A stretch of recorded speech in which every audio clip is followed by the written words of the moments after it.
I think we're ready, yeah? Okay. All right, well, welcome everybody. We've been chit-chatting here for a bit while we waited till the 12 o'clock hour to start.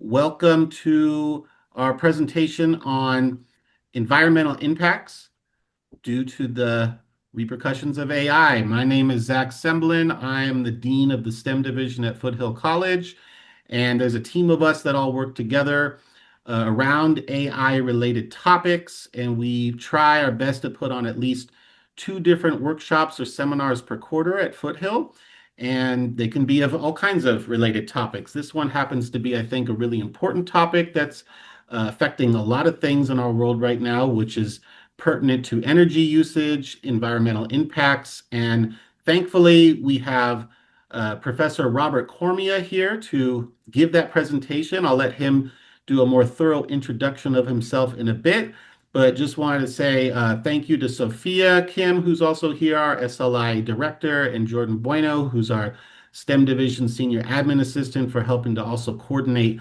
the efforts to get this going.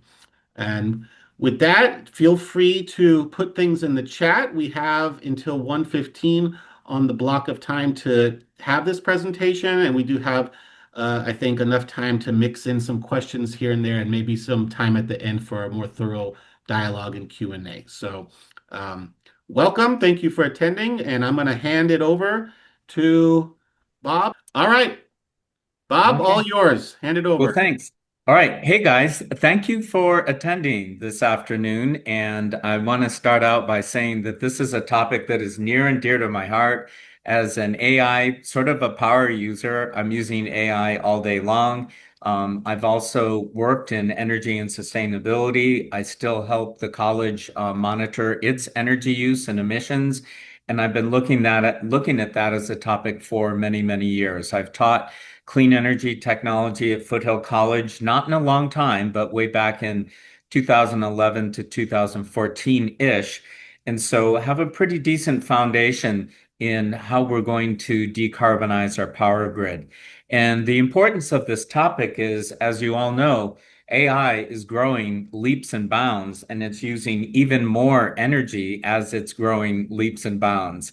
And because of that, there are impacts to the power grid that are fairly significant.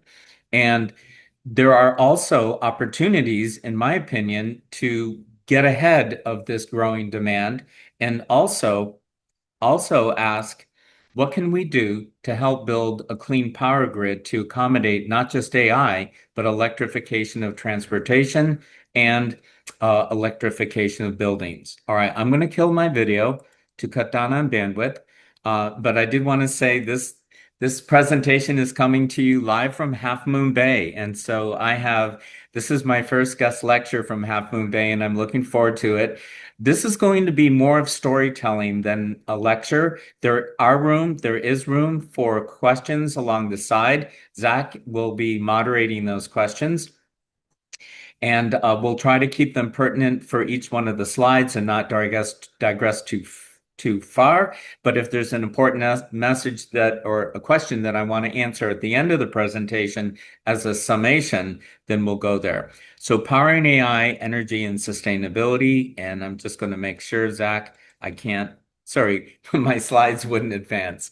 So I want to give you just a little bit of context. I've been using the Internet and World Wide Web since 1994 and taught Internet technology at Foothill College in the CTIS division. And early on, I could clearly see, as both a business analyst and a user, that we were getting exponential growth of all kinds of things, of data, of computation, of servers and users, human users, and then transitioning into machine-to-machine communication. Well, take that and map on to what's been going on that exponential curve. And I'm going to share some facts today that may surprise you in terms of the amount of data that we're producing on an annual basis, the bandwidth that is growing on the internet to move that data, and then more recently, compute. So compute is both a verb and a noun in that it represents an action that is applied to data to gain some insight. So when we're talking about compute, we're talking about algorithms, but we're running that compute against an exploding amount of data. So we come to something known as compute as a utility. And I'm just going to close this marker for a second. And really what that means is that data centers have become huge supercomputers. And compute is something that we do on demand so that we can meet and address the needs of users, the growing data, and what business applications are requiring. This has all led to a problem. We are growing data centers at immense speed. We're able to build them in months. Elon Musk built an enormous data center in 4 months. It takes years to build the electric power to serve that. And there are places in the country where we don't even have enough electricity to meet data centers that are coming online. So the solution to that has been on-site power generation. This may be a big takeaway for some of you. Now, let's put that in the context of what else are we electrifying? Buildings. So we're electrifying, getting rid of natural gas. We're adding electric vehicles. And the load from buildings, the load from electric vehicles, and the load from AI are all about the same. And it's enormous. Any one of these requires growing the electric power grid by 25%. And then the next 25 years, we've got to do all three, which brings us to a big takeaway concept, which is clean, firm power, which is baseload electricity. It means it's always there or can flex to give you the power that you need in a reasonable amount of time, 15 to 20 minutes. The takeaway is that 2025 to 2050 is a critical period to build out electricity. And we need to have a decarbonized power grid halfway through the century. Otherwise, we've stacked up too many emissions and we're even more tempting the fate of climate change. And there we go. So since 1994, and I'm just going to zoom through this, we've seen an explosion in data servers, data centers, fiber optic communication. I mean, you guys probably don't remember this, but when I was on the internet, we started out with 2400 baud modems. It was nothing. And today, you move into a place and Xfinity will deliver a gigabit, right? Fiber communication. And we're just pushing all this stuff over the internet. On top of that, we have 5 billion cell phones that are 3G, 4G, and 5G, 12,000 data centers. And if we think about what's moving all over the internet, YouTube video, TikTok, streaming movies. And now, what do? We're generating enormous amounts of data. Roughly 80% of the data that we have in the world was generated in the last 2 to 3 years. And that is a scary exponential. We're taking cloud computing and we're adding that or applying it to data storage. And that's what big data is. It's not just collecting data and storing it, but you're munging it. You're running programs against over it. So the Internet of Things, sensors, devices, driverless cars, all of this stuff is adding data and it all requires compute. It's going through data centers and spoiler alert, it all requires electricity. And again, on top of that, smart buildings, transportation, all these integrated systems are just going to further this growth in data. Artificial intelligence, let's just call it AI and compute, it touches everything. So real quickly, when you look at an exponential curve like this since 1983 all the way up to 2018, we're growing bandwidth at an enormous rate because we've got to push all this data, all this information everywhere back and forth, right? That's just the bandwidth size of it. But think of the data that is moving on that bandwidth. And this is probably one of the first slides I don't want to say it's neck snapping, but the annual size of the global data sphere is going up at a crazy rate. And this is a projection from Seagate and IDC. These folks make hard disk drives and they understand precisely how much data is growing because they have to build the hardware to store it. Okay, so the annual size of the data sphere, 175 zettabytes, is just enormous. Compare that to just 2020, and you've got triple that rate. So global data creation, even now, if we look at 175 zettabytes versus maybe 55 years ago, it's going to quadruple to 612 or higher in the next 5 years. And then in a decade, you're going to grow it by an order of magnitude. So everything that we collect, every piece of data that we collect, it doesn't sit as just data. We have to run compute over it to see what it means, what to do with it, right? And all of that is requiring nearly a real-time response. It's just enormous, right? And that's just data. So we're looking at, and again, this is kind of an interesting statistic here. If just this year, 175 data bytes, in 2025, 50% of all that data workload resides in a public cloud environment, and 30% of it needs real-time processing. These are just enormous numbers. We're collecting data from all these sensors, we're running compute over it, we're trying to figure out what it means and applying intelligence to it. Right. By the way, I've got stats on virtually every piece of data that is in this presentation. Sophia Kim has a copy of this and she can share it with you. So cloud computing, let's just again go back 10, dozen years and ask what was really at the base of this? Is AI really the mischief that's occurring driving all of this? And the quick answer is no. We have cloud computing, a technology that's allowed us to do all this work that is not locally resided. It's not on local hardware, it's running in the cloud, and it requires, again, back and forth huge transfers of data. You're running intelligence on it from multiple spots, which requires coordination between and among data servers, right? And data centers. And all of this is going on invisibly to us, but it is what is driving this enormous growth in both data centers and the energy that it requires. So cloud computing been there for a while. AI model training. If we sort of fast forward to 2015 and then we look at really the growth of AI, when we think about ChatGPT in 2023, or excuse me, 2022, now 3+ years, it happened before that. So we look at model training that goes back to 2015 when we start to understand that if we have better algorithms, but suddenly give it an enormous amount of data, that these models, they surge in intelligence because they surged in the training data. This training data has to be stored somewhere. You have to run algorithms against it. You then have to extract the weights. What do the models mean? And more powerful models require more and more data. And not all of that data is real time. We're now using synthetic data as a way to train models. So AI model training is a big piece in what's going on in terms of energy data requirements. But this is just the first half, training your model. Inference is what happens when we make a query or we ask AI to do something for us. All right.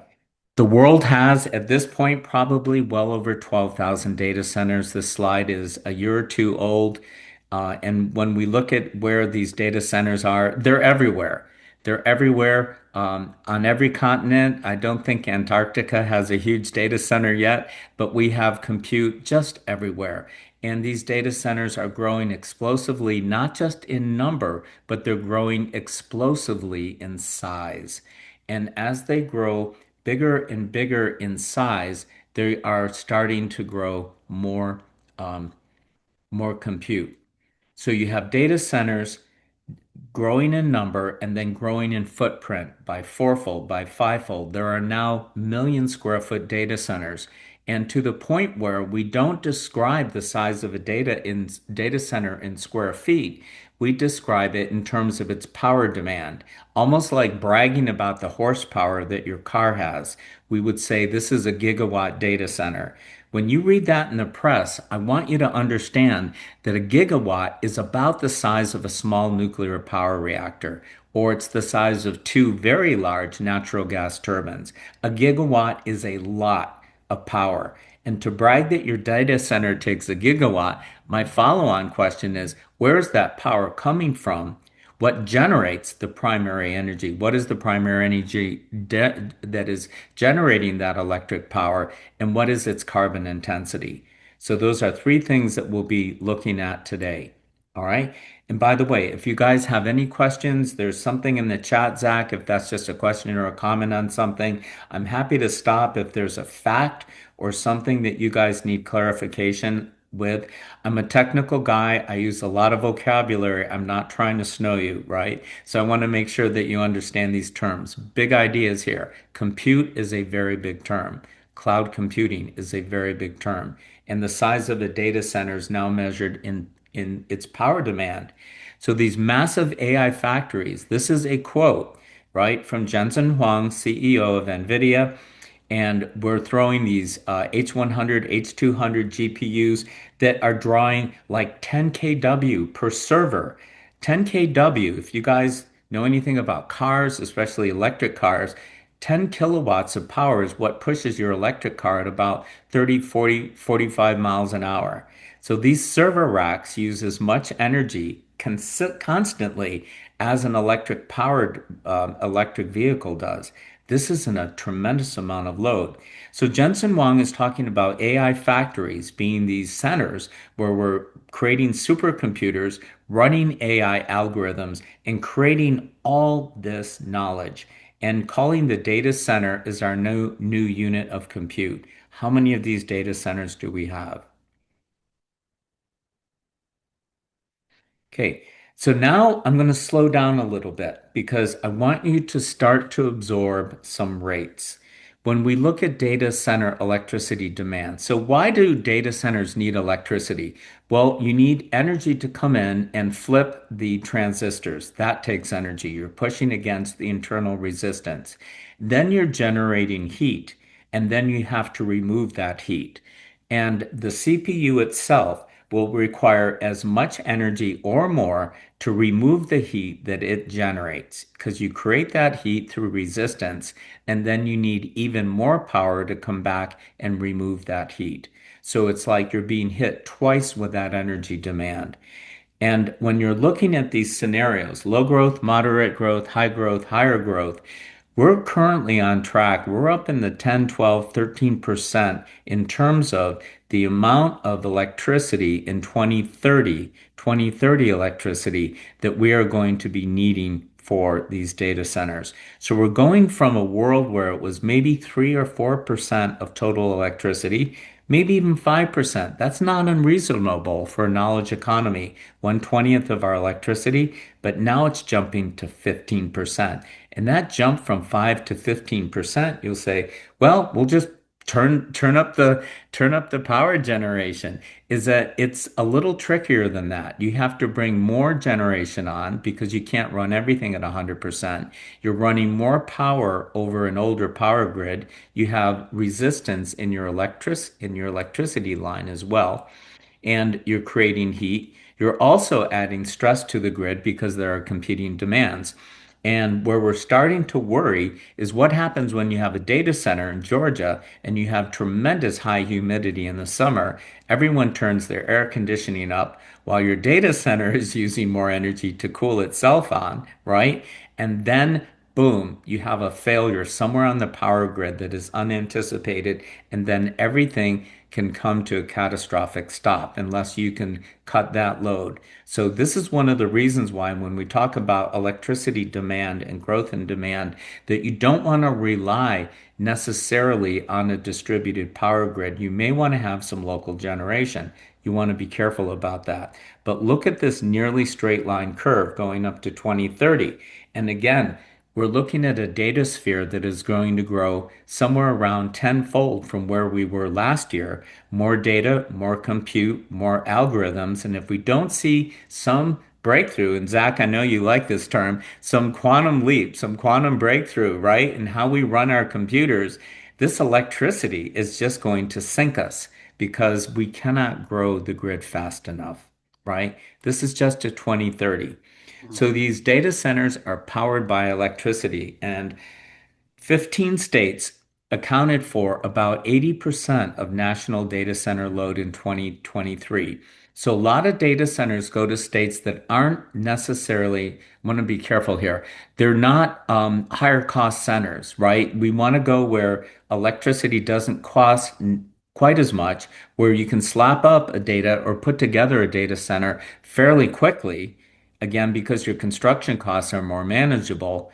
But there can be a lot of impacts that are not just electric power, it can be water usage can be very high.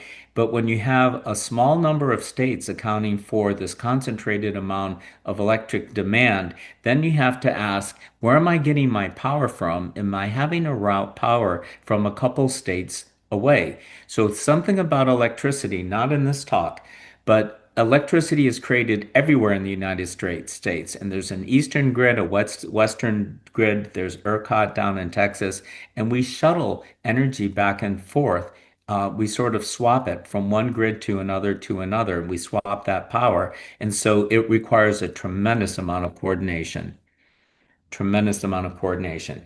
So, really blessed with a lot of recent news, and this is less than a week old. So, the National Electric, oh, I can't remember, I can't for the life of me remember NERC, but we're looking at the ability to look at the health of the electric power grid. And NERC is a national center that looks at the power grid and estimates risks and looks and sees that over the next 3 to 5 years, that there are at least a dozen spots on our power grid where we could be running into trouble. And they look at risk assessment because they look at how much power is being required, how much is being generated, and then what are the vulnerabilities? Because if you've got vulnerabilities across your power grid, and you start to have issues, it can cascade from one end to the other. So they're concerned about a lot of problems happening in a lot of places all at once. Okay, so more data, more compute, more data centers, bigger data centers, more electric power demand, more requests for the grid. And Zach, I think we have someone in.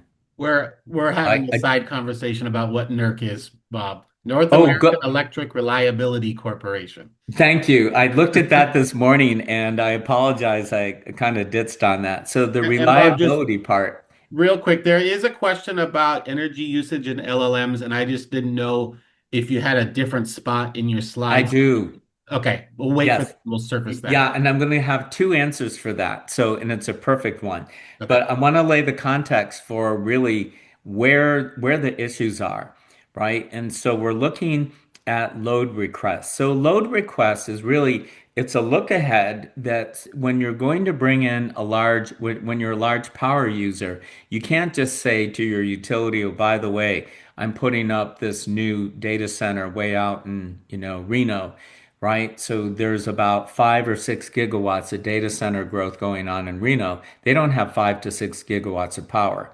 So you have to go to the utilities, you have to go to NERC, you've got to go to other agencies in the United States and say, we're going to bring on this demand. How are we going to supply power for it? Because if you suddenly were to start drawing that much power, you can cave in the grid. It's just like if you plug everything into a circuit in your house, you can cause a short, you can cause overheating, and it can be really damaging.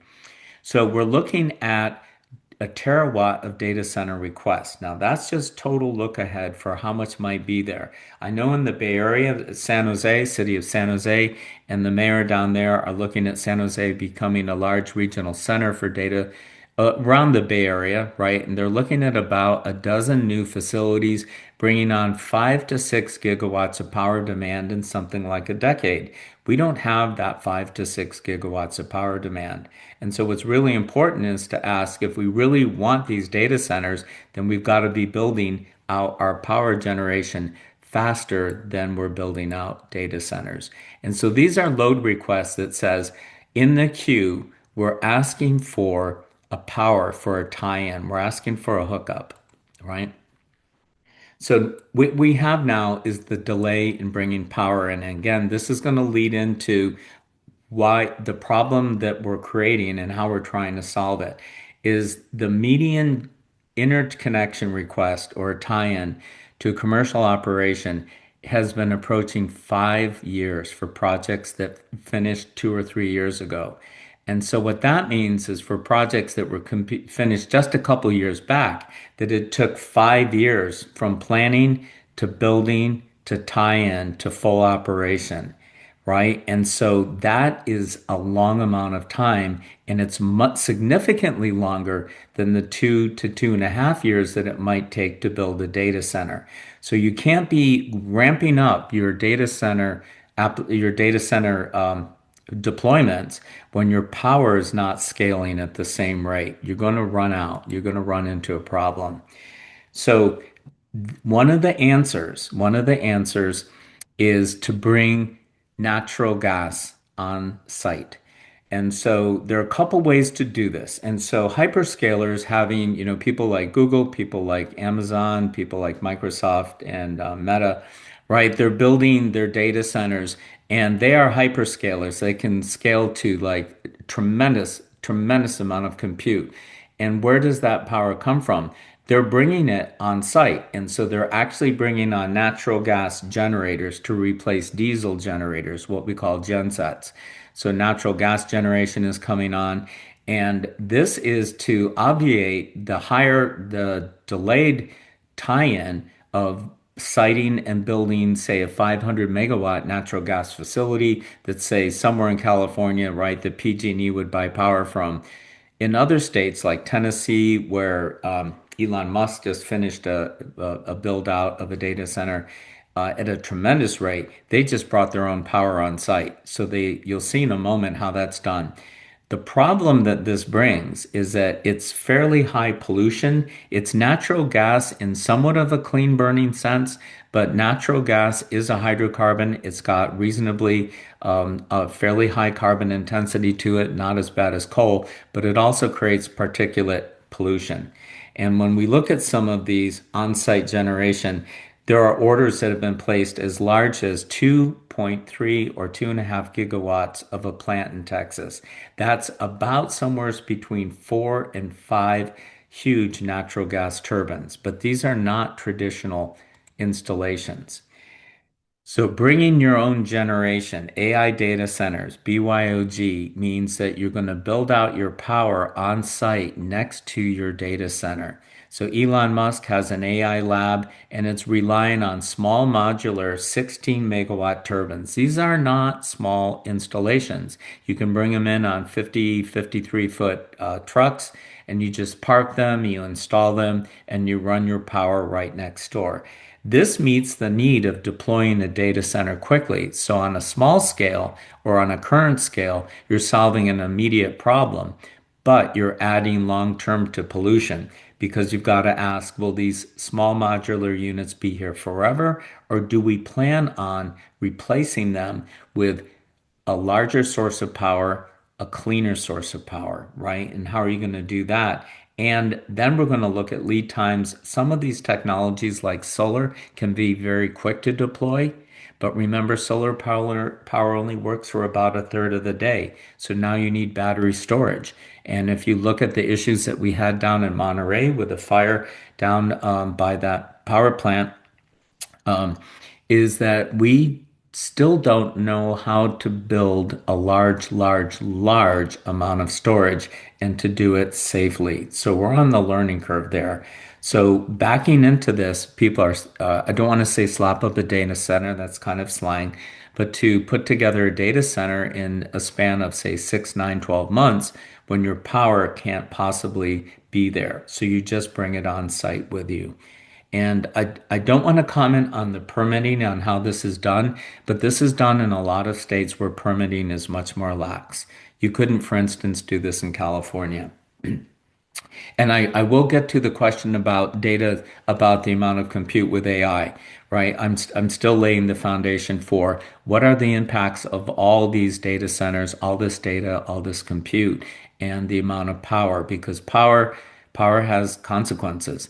And so VoltaGrid is a modular power plant on wheels, and these are 2.5 megawatt reciprocating engines. So this is like a piston engine, but it's burning natural gas. It's cleaner. And unlike an inefficient diesel genset, they have a thermal conversion of about 43%. That's not bad. That's approaching, say, a traditional natural gas turbine within, say, the PG&E power generation territory.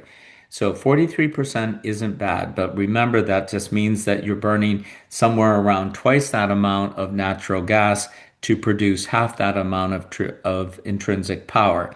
It's local, so that means that you can pipe it directly into the data center and not have to shuttle it over transmission lines because Building out the transmission grid in the United States is about a decade-long project. And there's been a lot of tension already with building out more transmission to get solar power, where you're going to generate it, say, in Arizona, but you've got to push it 600 miles, right, to its point of use. So these Volta grids, we're just stacking them up, we're running. And I don't have any YouTube videos of this, but it's got to be loud, right? And so it's got to be really, really loud. And for a lot of people living near data centers, you probably know this, that there's a lot of noise pollution with that. So, water use. This is a mixed story, and I want to be clear that there's a lot of information and misinformation about water use in data centers. Older data centers use a tremendous amount of water for water cooling. Newer data centers are using liquid cooled chips instead of straight traditionally HVAC. They're using liquid cooled, so you've got a glycol solution that is circulating to the back of the chip to these large compute CPU data servers, pulling that energy out, and they're required by law, by local permitting, to be mostly self-contained. So the good news is that newer data centers are using a lot less water, but we still have a lot of legacy data centers, even in Santa Clara, that are using a huge amount of water. So the issue on water though is quite important because you're pulling water out, and if you don't have local lakes where or a stream or a source like that, if you're digging into an aquifer, you're creating a second source of a problem that could be years or decades down the road. But when you're pumping water out of aquifers that are not recharged or replenished as fast as you are drawing out of them and evaporating them, you're going to cause the ground to sink, or you may cause an aquifer to not function correctly. And when you run out of aquifers, part of your hydrological cycle, you may affect fresh water in other areas, right? So data center and water use. All right. Here I want to stop just and pause because there are some great questions and I want to make sure everyone has had a chance to really listen to these. This is a report that was put out by EPRI now almost about 3 years ago. So it was in May, I want to say, of 23. And I have sent an email to the authors. They're over in Palo Alto Electric Power Research. It's just over off Oregon Expressway, Foothill Expressway, over at that intersection. They're smart people and they do good work. But this work was comparing a early inference. So this would be like a chat GPT request where you're asking for a simple text response. And your round trip from the time that you create a prompt and it goes to GPT or Gemini, and then it comes back with a traditional prompt, with a traditional answer, excuse me, is only about 2.9 watt hours for your round trip. That is nothing. When we look at 2.9 watt hours and we convert it using, say, a full natural, or actually, this is a US power grid average, 340 grams of carbon dioxide per kilowatt hour electricity in the US. That number, just to give you a pound, is about somewhere around 3/4 of a pound of CO2 per kilowatt hour. That's not typically a unit that I use. I use 345 grams or about 35, a third of a kilogram of CO2. That's not a lot of carbon dioxide. It generates maybe only a gram of CO2. That's really nothing, right? Compared to a wells to wheels for 1 gallon of gasoline is 10 kilograms, right? So if you use a gallon of gasoline to drive back and forth from anywhere, you're looking at about 10 kilograms of CO2. That's 10,000 grams, or it's 10,000 times more. So you might say, woo, we're in the clear. All right, we need to stop and remember that starting maybe a year ago or more, you're looking at Gemini and you're looking at GPT doing longer thinking before a response is generated. And all that thinking is runtime. All that thinking is compute. And the rate of some of this compute can be as high again as 10 kilowatts. So 10 kW, if you think that you're asking a server to serve you for 60 seconds at 10 kW, 10 kilowatt hours, 60 seconds is 1/60th of an hour. So now you're looking at the impact of 10 kilowatt hours of energy, right? Which is going to be somewhere around 3 kilograms of CO2. And but it's only a 60th, but then you think it's not just me. There are 50 other people doing it, and it's not just for 1 minute. Is that you may set up a request, especially to make a video or an audio or to look at a tremendous amount of data. And suddenly, instead of this round trip taking seconds, it's taking minutes. And I want you to think about the amount of energy. If you just scale minutes to seconds, you're looking at 100-fold higher. So this is where the data that I was looking at just a year ago is kind of suspect. And we don't have current energy use, I think, for what our traditional user is doing.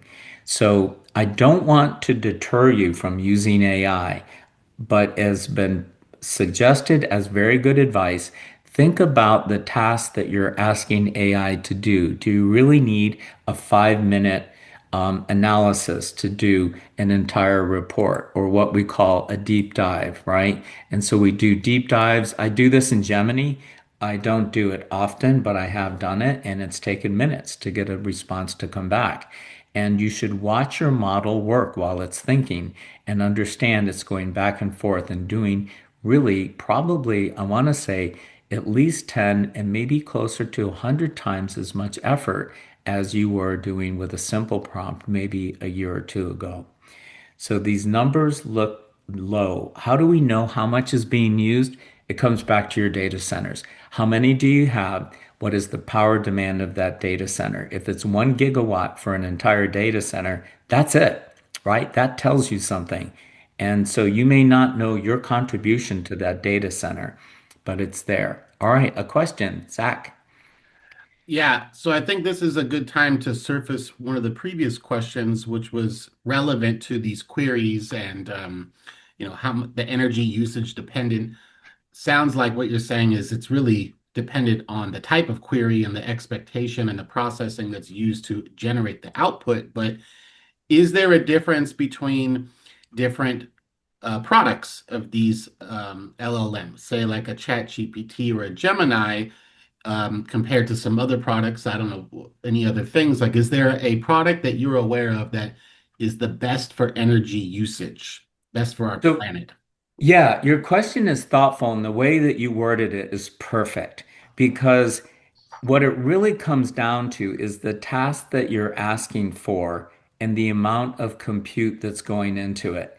Now, what I can't tell you is when Gemini is doing a deep dive, is it running full bore at just at the same pace of a 3 second query for, say, 60 seconds? So does it become 20 times more?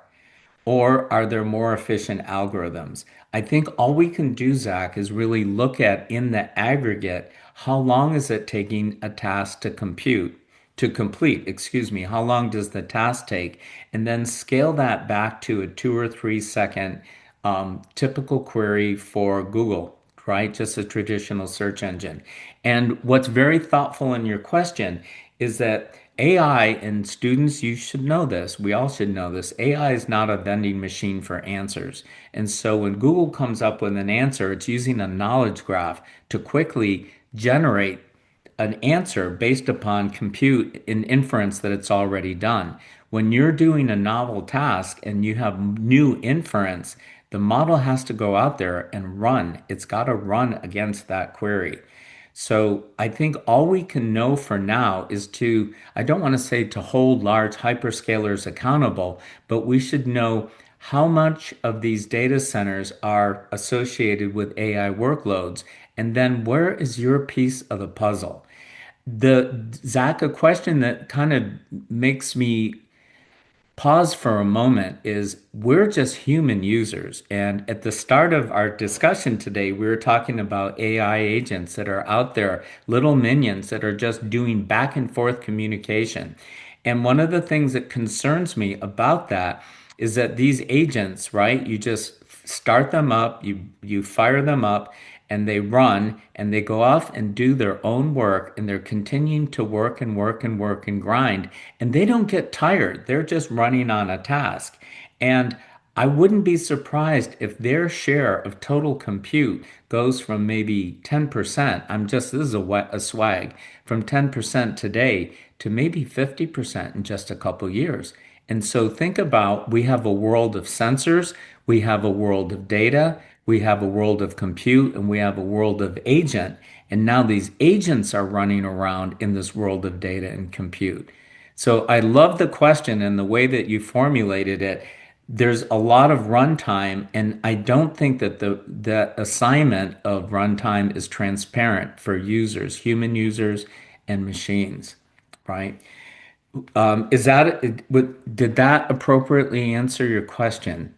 Yeah, it definitely did. But as a follow-up, there was a specific reference to a non-LLM program called Scrite. Are you familiar with that product?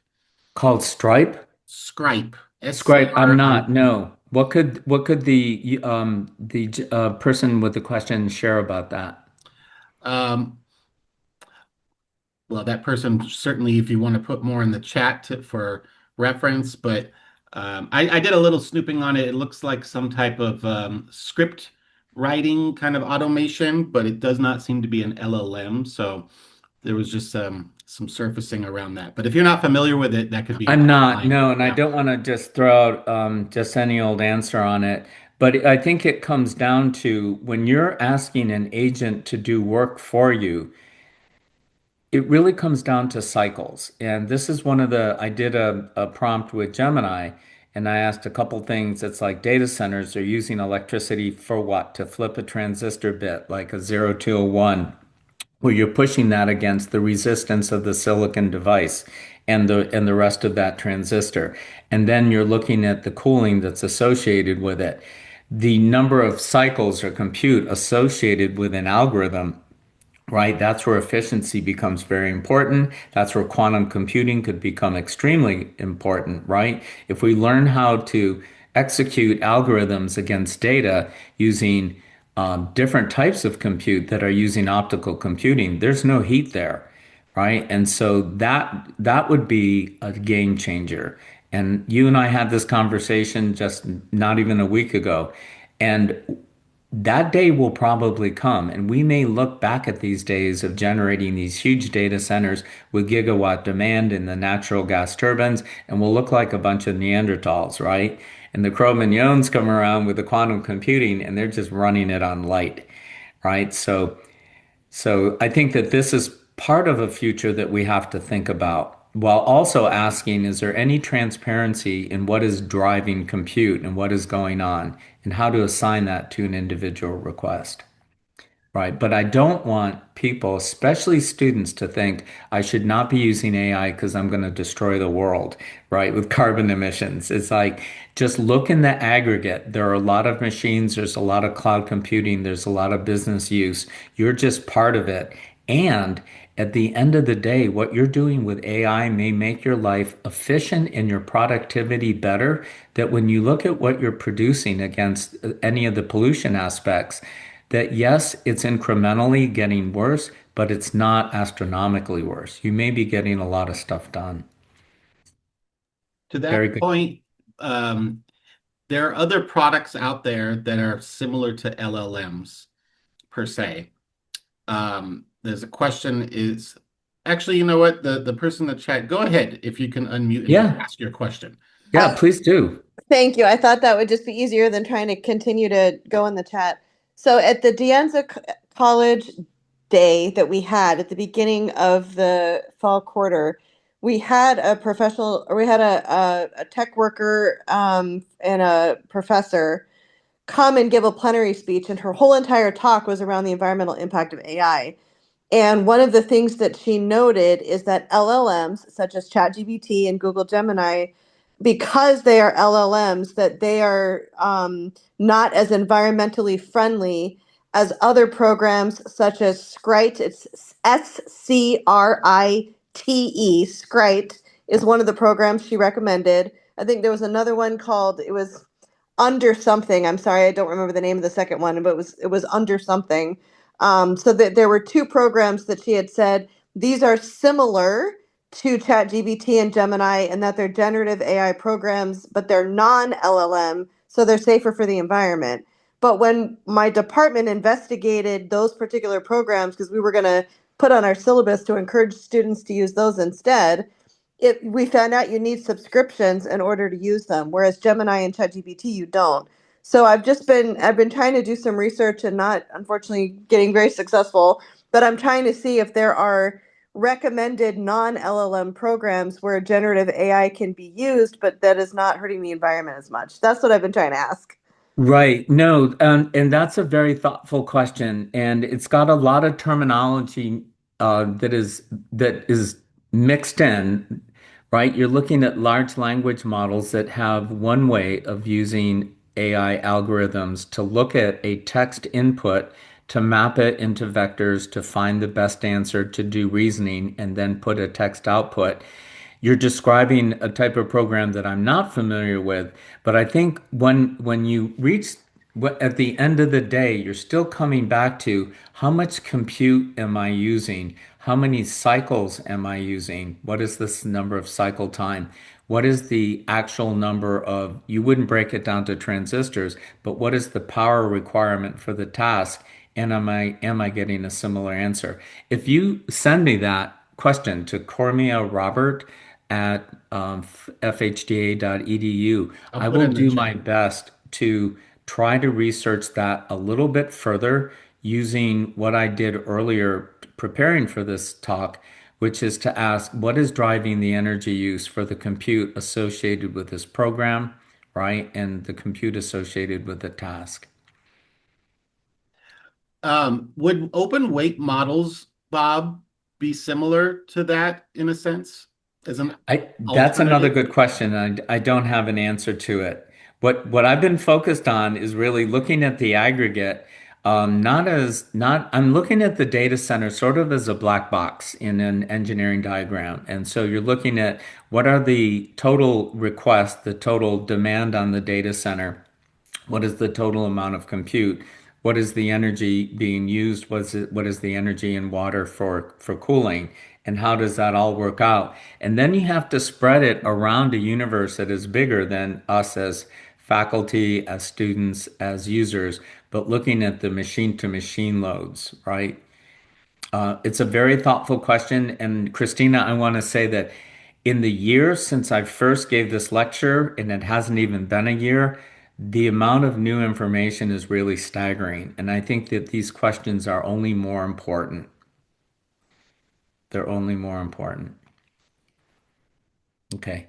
All right. I'd like to continue and transition a little bit to what's going on at the same time. All right. So we're thinking about AI, right? And it's only natural to think, oh my gosh, it's going from 5% to 15%. Our demand is going to absolutely soar. And suddenly we're going to produce all these carbon emissions and we'll never meet our climate goals, right? And so, if we just look at the United States and just look at electrification and just look at AI, the numbers that I got from my last query were somewhere around 250 gigawatts of electric power needed to supply AI's, or let's just call it compute, what we're doing in a knowledge economy. And 250 gigawatts is about 25% of our electric power generation capacity in the US today. And you'll say, gosh, 25%, that's ridiculous, right? How could it possibly be that much? And again, we think about how much of our economy is being driven by this task. And then what are competing loads? If we look at buildings and electrifying buildings, this is NASA's sustainability base N232. I toured this way back in 2010, 2011 when it was first built and commissioned. Steve Zornitzer led many of our Foothill students on a number of tours. Our energy class has been there. And this is a very low power building. It runs at less than 1 watt per square foot um, constant. And so it's about 40% of the total energy of a traditional building, and you've got a lot of on-site solar energy right on top. So this is how we're replacing natural gas, right? We're trying to replace natural gas with electricity, with electric heat pumps, right? But that still requires electricity. And to do that transition to replace natural gas, which is a tremendous thermal load to our energy economy, it's a tremendous source of emissions. We're going to have to build out electricity and probably looking at somewhere between 100 to 200 gigawatts. So you're looking at a 25-year, 30-year transition whose size will be on par with AI, right? So we're looking at electrification of buildings, and that includes pools, it includes Foothill College, it includes everything that we do. So buildings, right, are going to be a key piece of that transition. Electric vehicle charging, and I drive a Volt. I've been working in this area for a decade. And if we convert all of our gasoline cars to electric cars, that's three plus trillion miles of driving. And that's going to require about a trillion kilowatt hours of energy. And that would be roughly 25% of the 4,000 billion. It's a weird number, 4 trillion kilowatt hours of electricity we use now. So if we want to electrify and get away from gasoline just in cars alone, that's a 25% growth on your grid. So you go, I've got 25% growth for electric cars. I've got maybe 15, 20% gradual growth in electric buildings. And then I've got a big 15 to 20% punch from AI that's probably 5 to 10 years. And these three, if they were really running full bore at the same time, would really push us to where we would say, we don't have the power grid for it. We don't have the transmission lines. We don't have the infrastructure. We don't have the primary energy that's low carbon. And we can't build this at the same pace that we are trying to do the transition. So I just want to put AI in context with electric vehicles and buildings and say there's not just one factor that is driving an electrification. It's not a crisis, but it certainly is a situation where we need to stop and think. Okay. And I want to go slowly through here because I think there will be thoughtful questions. Tesla superchargers come in at about 100 kW to 250 kW. These five racks that you see here, if they were powering five Teslas all together, would be one 500 megawatt natural gas turbine producing 200 tons of carbon dioxide per hour. I want you guys to stop and hear that again. Five Tesla superchargers running at 100 kW, 100,000 watts.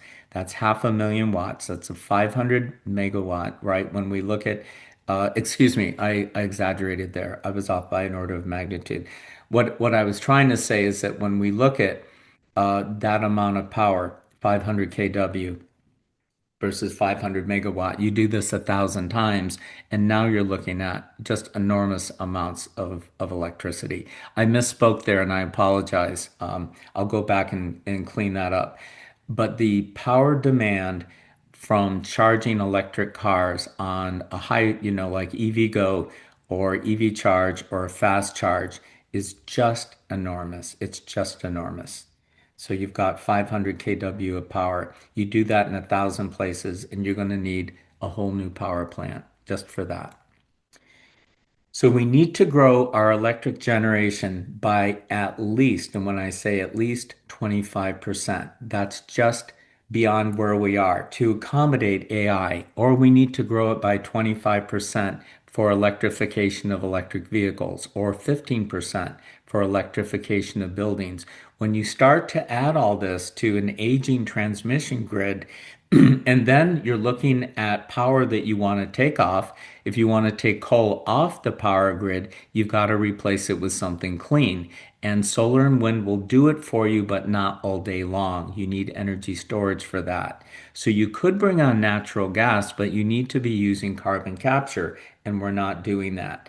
This is what I want you guys, and again, this is not an energy lecture, but the marginal generator, oops, I beg your pardon, the marginal generator, which means where does your power come from if you need it right now for something new? and that's called a marginal generator. When you plug in something to the power grid, what is that source of power that gives you that extra watt or extra kW? And it's usually a natural gas power plant that is spinning up faster because your solar is already running at 100%. Your wind is running at 100%. Your natural gas can flex to that and can bring it on. So that's why natural gas is an interesting and obvious source of energy. But if you're not capturing your carbon emissions, you're adding carbon intensity to the grid, and it's not a small amount. So if you're going to be growing a power grid 10 or 15% 3 times, and that's a lot, then you're going to need more than renewable energy. You're going to be needing more than solar and wind. You've got to have something called clean, firm power, and there's a 25-year strategic goal. So what I want to stop and just define here, clean firm power means power that is always on, always clean. And solar and wind will help get you there with batteries. You can replace coal with renewable energy.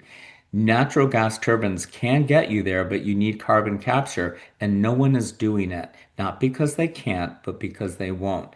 It applies a parasitic load and it will take down your amount of power. You can preserve nuclear power that has a clean safety record. Diablo Canyon, believe it or not, has a clean safety power record, and after voting to shut it down, we had to vote to not shut it down and to bring it back at least through 2030 because we could not grow the solar and wind and battery fast enough to replace it. So keep Diablo Canyon running as long as it's running safely. You can do that for a lot of the US 100 nuclear power plants, but they won't be you can't extend their license past 75 years and they're 1970s reactors. So you can start to see where we can't hit mid-century with them. We can invest in small modular nuclear power. It's a new type of nuclear power that is smaller. We are building them in the United States. There are a number of operating units in China. We can also have higher energy efficiency. So I'm going to spend just a minute or two. SMR, small modular nuclear power, you can look it up at Wikipedia. You're running much smaller reactor cores. Instead of using pressurized water, this is a full-size reactor. Instead of using pressurized water, you might use liquid molten salt. So you have a lithium fluoride and a combination of eutectic salts that can come together. But there are people trying to bring 3 Mile Island, the reactor that was shut down, not damaged, but the other one, trying to bring that back to life. We'll see if Constellation New Energy can do that. SMR is an approach to make these smaller. This is an SMR facility being built by Kairos Power way out in Oak Ridge, Tennessee, and it's going to supply about 50 megawatts. So this is a Hermes 2 50 megawatt SMR reactor. It's about a tenth the size of a natural gas turbine at 500 megawatts, and they're going to put it right next door to a data center, or at least in Tennessee Valley Authority, that's a power grid utility, and that will have a large customer, Google, that will purchase up to 50 megawatt of that electricity. And so we can do this. We are moving forward with it.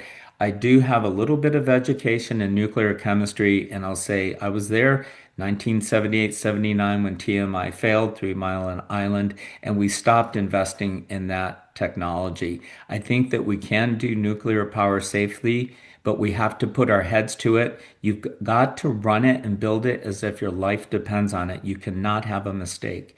And so it may not pencil out economically right away, but it is clean, firm power.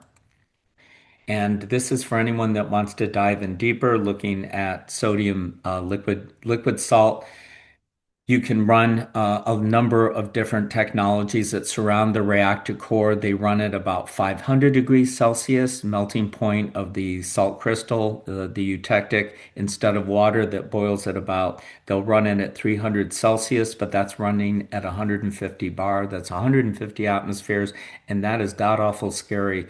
High pressure. If it fails, it just blows pieces right. You cannot have a pressure failure in a PWR system. Hang on, Zach. I'm trying to just move something real quickly here. So the molten salt technology, SMR, we are building these. There's lots of interest in it. TerraPower, Bill Gates has invested in it, and China is building two right now. I want you guys to really, because you're younger, you will be here at mid-century, I will not. And I want you to really look at today, 2025, 2026, and say, we don't have much more than 25 years to build a clean power grid. Our carbon emissions are soaring. And we need to electrify to take petroleum out of cars, natural gas out of heating. We're adding all this compute to a knowledge economy, and it takes 25 years, even if you started yesterday, to design, build out, deploy, and operate a clean power grid. It takes tremendous intentionality and coordination, and that requires a lot of foresight and it requires a lot of collaboration. We also have a climate clock ticking. I haven't spoken about that much. I do research, and I think we're right at our end here. 2050 is a critical point for clean electricity. We are 25 years from a critical climate threshold. If we reach mid-century and we are already over 2 degrees Celsius in terms of our temperature anomaly, pre-industrial, we're pushing 1.5 now. By 2030, we'll push through it. If we hit 2 degrees C, it means in the following 50 years to 2100, it may be unstoppable because of climate feedbacks to avoid 3 degrees Celsius. And we just don't have any planet that is going to look the same if we push the temperature that high. So you have to work backwards. Where are we in 2050? What did we have to do in 2025 to ensure in 2050 that we were making the right choices? So this is just a quick list of this, that, and the other: solar power, natural gas, CCS, storage, distributed battery, and demand response. But we're behind the eight ball, guys. Oops, excuse me. We're behind the eight ball in that we're not planning for the future. In my opinion, data center deployment is outpacing power grid. So, where I want to end with this is really compute is a utility. We're in a knowledge economy, and I myself, everyone in our AI group, we are doing tremendous projects and accomplishing things that we could not have done 5 years ago with all this compute and power. And the knowledge economy is data times compute. It's not just AI, guys, it's the data that is requiring compute and all these machines, right? And as a utility, compute on demand is expected. It's like you flip a switch. I want to get an answer. I want to get an algorithm to run. The electrification here is not insignificant. We have concomitant projects, transportation with electric vehicles and buildings. The clean firm power is where we need to be. And it's going to take some time, but we can absolutely do it. Renewable energy, natural gas with carbon capture, and a new look at clean, safe nuclear power. But again, doing it through a mindset of we have to do it right. You cannot cheat. You cannot take any corners. We're in a 25-year critical build out, but we can do this. All right. I want to thank everyone for your attention, your participation today, thoughtful questions. Christina, I'll begin to look at yours. But it's not just one thing. So don't sit there and say, I don't want to do this inference. I don't want to do this query. I don't want to do this project because I don't want to add to the problem. You should be concerned about the environment. You should be concerned and maybe think about an electric car, think about carpooling, think about not driving, right? What we're doing today by doing this over Zoom. Thank you, Zach. I didn't have to drive from Half Moon Bay to Los Altos, right? Which is it's a hoof, right? But we can do it. We can get there. Yes. Well, first of all, thank you so much, Bob, for giving us this time. It's such a important topic that we need to address.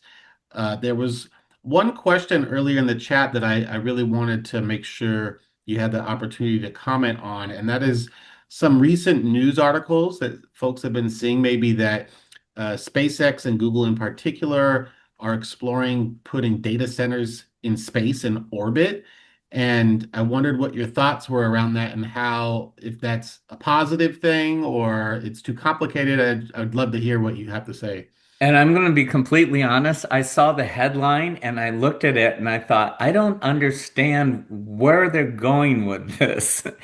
Um, And I'll just say that naively because there could be a whole lot of intellectual merit in this idea. I just don't know what the value proposition is of getting supporting chips that are in orbit, right?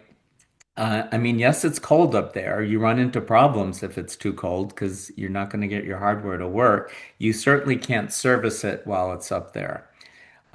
So I honestly, I don't have any knowledge of this. Yeah. But again, in the spirit of trying to deliver on AI and environment, I'm happy to look at that topic and maybe we can talk about it at one of our AI meetings. Can I There's a make a whole, comment? yeah, Konstantin. Go ahead, finish your thought, and I can make a No, comment. no, I'm I did good. work on this. Oh, So when I was at Boston, this has been around, and I put a comment in chat earlier about solar power satellites. right. The biggest problem with that would be transmitting the energy, and they were looking at lasers and microwaves Yeah. from space to Earth, and there wasn't one. Google, I saw somebody else put in. Google is working on this. NASA has a program. But I think it would make a lot more sense instead of trying to transmit the power from the solar. And these are solar power satellites. You were talking about wings with solar panels on them stretching like 10 kilometers on each side. Right. Right. And they would be in low Earth orbit primarily. Some can be in geosynchronous Earth orbit, which is 22,300 miles. Hmm. But it would make a lot more sense to start developing things like the International Space Station and do place the data centers there. I think it is worthwhile. I can work with you on this, Robert, but it's Sure. another project that I've been looking at for a very long time, since the 70s. And I think it's probably the most viable with a minimum environmental impact because it doesn't only, if you look at the future of humanity, it doesn't only support, and Isaac Asimov, actually, he was the Mm. speaker at my graduation in engineering school at Boston University a long time ago. And he was saying that, you have to look at the future of humanity. Is it just Earth, or is it Earth and Moon and Mars and Titan and so on? If that's the case, then you better start thinking about these data centers up in space. And he did that in like the 50s. Wow. Yeah, but I'll work with you on this. I'll follow up with you. Thank you. Very No, I fascinating, appreciate that. and we can co-author an article for Principia on this as I well. knew that was coming. Of course it is. Of course. And I would But this love to is awesome. collaborate Thank with you you. on it. You know, the sun is the biggest energy source in the entire solar system. It's just sitting right out there. And it's a shame to put it to waste. And there's not a whole lot of loss of energy when you're looking at the sun and you're looking at catching it in orbit. Yeah, it's Yeah. a really interesting upcoming topic. I had one more thing because I know we're creeping up on time here at 1:15, but when you were talking about the transition of gas-powered cars to electrified cars and all that, messy stuff that goes along with how does that happen? I am aware of some places in the US already that are experimenting with electrified roads, right? Essentially, the road is Right. charging the car while the car is driving. That does require infrastructure with copper and things like this. But um, it, if you are familiar with this, do you think that that is a viable option, at least as a percentage of what contributes to the power in the future? So I want to distill your question down to you're talking about electrification of transportation and putting power in roads. Yes, yes. So electrified roads. They've experimented with these roads in various places in the US. The technology I won't get too much into, but it charges the car while the car is driving. Right, right. I had a colleague that was talking about that from just looking at Highway 17 and thinking of Highway 17 as a roller coaster. And you've got cars that are approaching the top of the road from opposite sides of the peak, from different directions. And as these cars crest the top, then they coast down and they generate energy. So could the cars that are descending on one side generate power for the cars that are ascending on the other? And I learned with my Volt, and I was stunned when I did this. I was driving in over Page Mill Road because 84 was closed 2 years ago. And my Volt actually got better mileage going up and down an amazing hill than on the flats. And I never understood it. I have the data to prove it. But I think that there's some merit in trying to push energy into a car if you could loop it from the road. Yeah, if you look at magnetic levitation, and certainly you get just-in-time power. You use what you need when you need it. It's an optimization of potential energy, It's essentially. exactly that. And that's what Jonathan Trent was saying about going up and over Highway 17. There are cars that are slowing down while other cars are going faster. Um, yeah. But certainly electrification is the future, but to get there, we can't just throw more natural gas at it. I realize we're in North America. We are the largest producer of natural gas in the world. They're going back to Dick Cheney's days in the mid 2000s with George Bush. That's when the fracking revolution began, and we really built up this natural gas surge. And because of that, and the political trends that we have right now, we're baking in a lot of use of natural gas. And if we're not careful, those emissions are baked in for 25 years. And that means that we will not be really adequately reducing our carbon dioxide. And that in 25 years is going to be a big problem. And again, if you want, it's like saying, when is the best time to plant a tree? Is today or 20 years ago? If you want to build out for that future, you have to start yesterday. All right. Can you guys do me a favor? Just put in a scale of, I do this when I lecture, 1 to 5. Was this useful for you? And are there thoughts, if there are things that we didn't address, some leave behind questions that we can take forward? Just drop that in the chat. Yeah. I don't know if Christina is still here, but she asked a very good question. See if Mike Murphy is still here. Mike Murphy, did this address what you were looking for? Are there things that we could look at and explore for next time? Well, I liked it. A lot of this was new to me, so I really appreciated it. And if I get any suggestions, I'll send them to you. Thank you, Mike. I appreciate your inputs. You were the one that introduced me to GPT 3 years ago, and it was just amazing. I'll never forget that afternoon. And you get a lot of fives in that chat there, Bob. It Okay. was Well, I very expect threes. informative. Yeah, I hope it was useful. And again, guys, this is an important dialogue because this is on you. You will own this issue. And you have to have conversations with your local electeds, your mayors, councilmen, have conversations with your assembly people and just say, we have to have a clean energy economy and we can't do it in 5 years. What are we doing today so that 25 years down the road, we'll look back and say, we may not be in a perfect place, but we're in a better place? Well put. All Well, right. on that point, we are reaching our time limit, and just want to thank you once again, Bob, for putting this on. It was Sure. very, very useful. Thanks So for many, inviting. yeah, of course. Lots of positive feedback in the chat, and thank you all for attending. For everyone who did attend, we will have the video output of this and post it on our ETI YouTube page at some point in the near future if you want to go back and reference it, as well as the slides you'll have access to. So thank you all again, and hopefully you'll join us for a future next session on AI related topics. And we'll see the AI working group this Friday, correct? AI Learning Group is meeting Friday at 12. Yes. And if any Great. people are I'll see unfamiliar you with guys that, you then. could email me. I put my email in the chat earlier. Be happy to send that link along. Perfect. All right, y'all. Thank you, Bob. Yeah, and Everyone thank has a you, great rest of the week. Christina. Please shoot me an email. I'd love to learn more about this follow up. You always get smarter when you invite people that bring great questions. 100%. Okay. All right. Bye, y'all. Take Thanks for care. joining. Stay safe.